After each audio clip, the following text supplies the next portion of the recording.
Hello everyone, this is me Saurabh Avasthi, English faculty of Mount Litera G School, Jhansi. Today I have brought a new chapter for you, that is the second poem of Hornbill, and the name of the poem is The Voice of the Rain, written by Walt Whitman.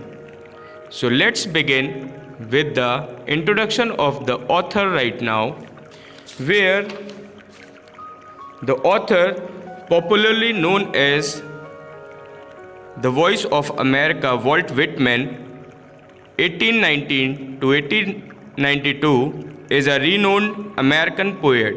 He belongs to the 19th century pre-modern poetic era.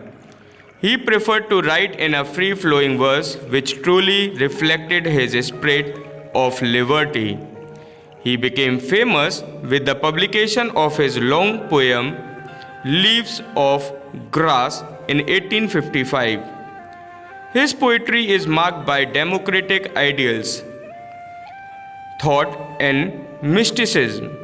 He is known for writing in a style which is entirely his own. He is a free-flowing verse with no barriers of rhyme or meter. Each of his poems is, however, carefully structured. The use of free verse in long, rhythmical lines has its own charm, though it tends to be repetitive and monotonous at times. So now, this was all about the poet Walt Whitman, and now we will carry on with the summary of the poem, followed by introduction. So here, The Voice of the Rain is a poem that celebrates rain and its natural cycle for the benefit of earth and the life it supports. The poem begins with the poet asking for the identity of the soft falling rain shower. Much to the surprise of the poet, the rain replies to his question, and the poet translates this voice of the rain. The poet narrates about an imaginary conversation he had with the following raindrops. He asks the rain, "And who art thou?"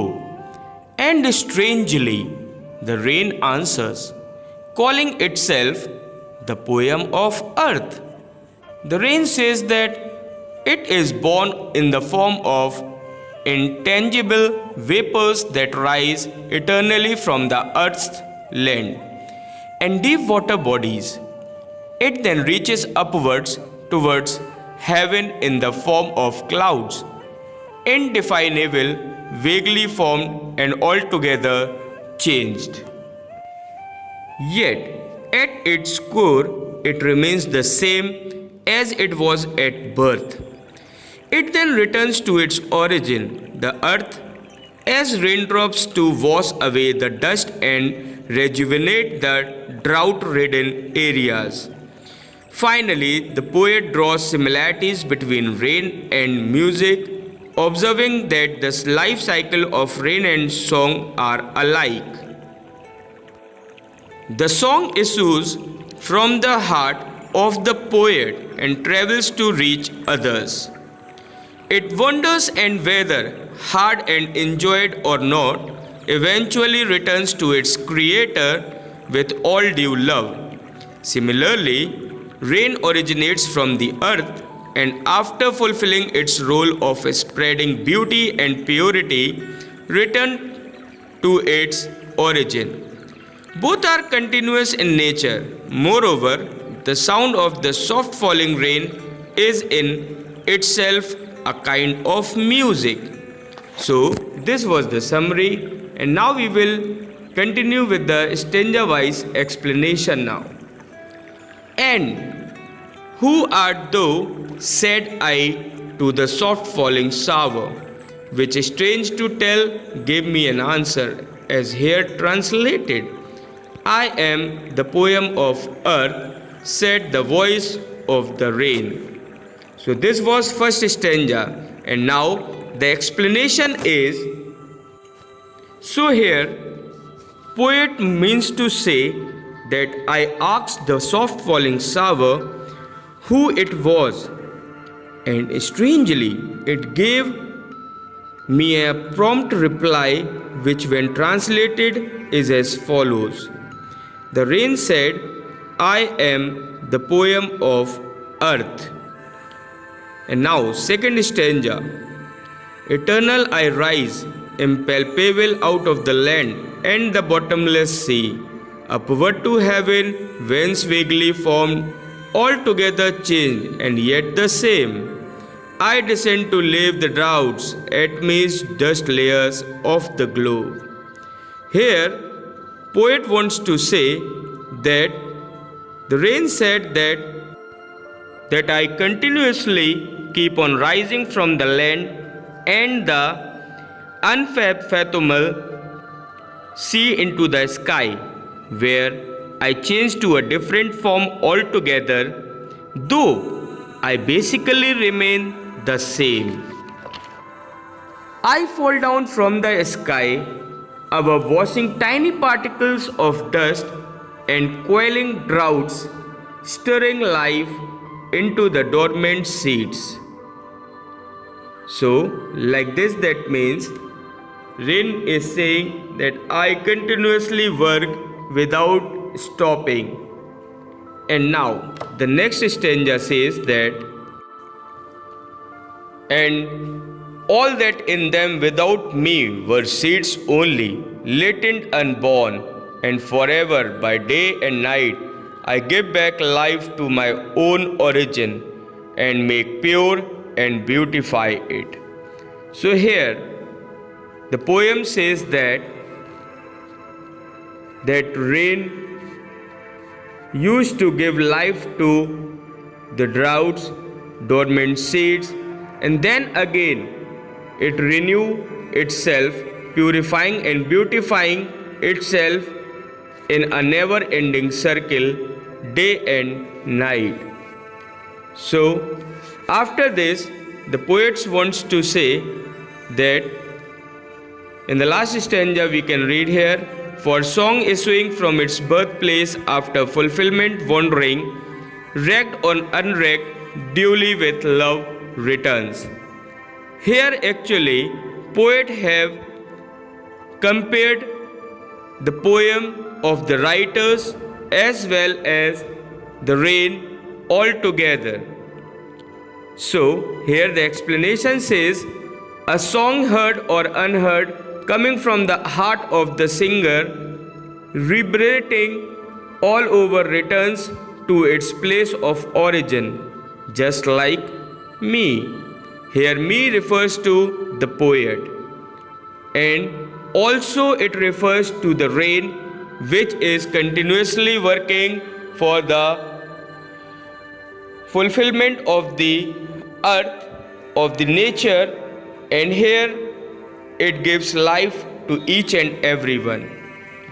And now here, students, here are few word meanings for you which will make the poem more easier. Then we will continue with the poetic devices. Here impalpable means something that cannot be touched. Live means wash or bath.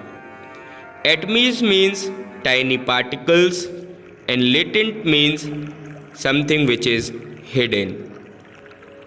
And now here are few poetic devices for you which have been used in the poem.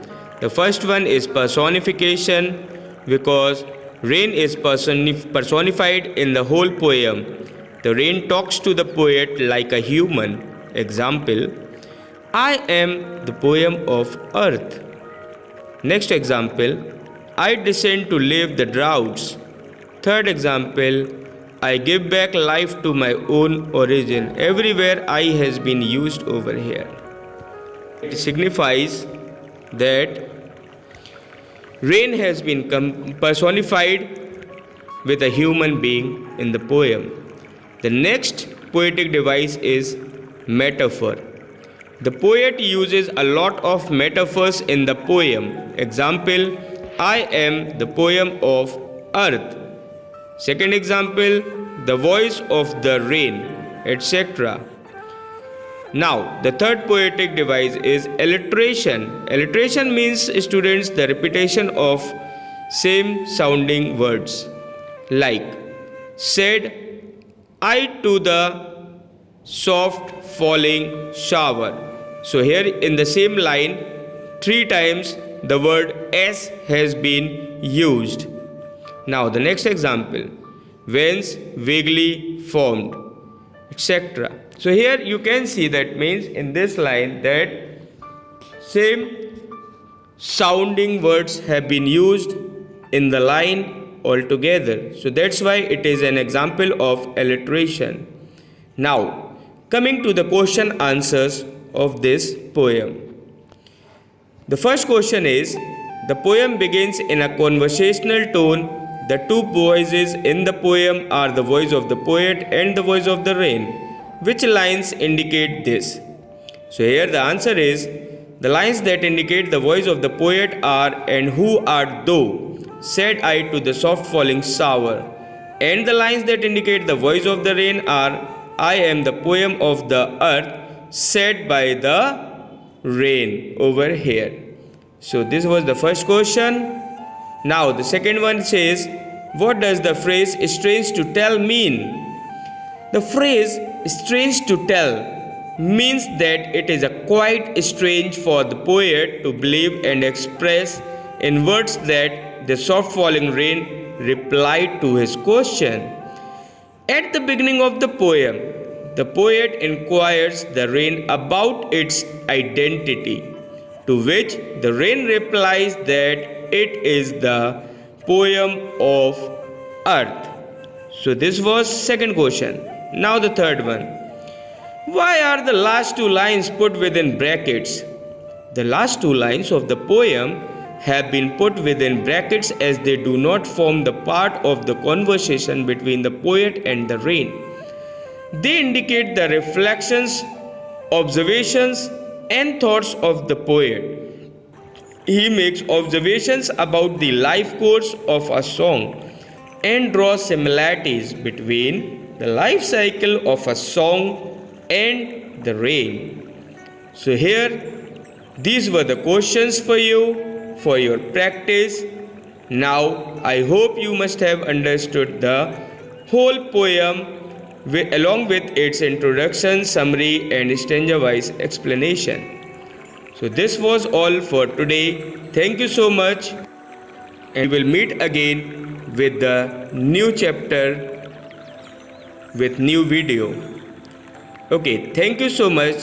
Till then, be safe, be at home and stay healthy.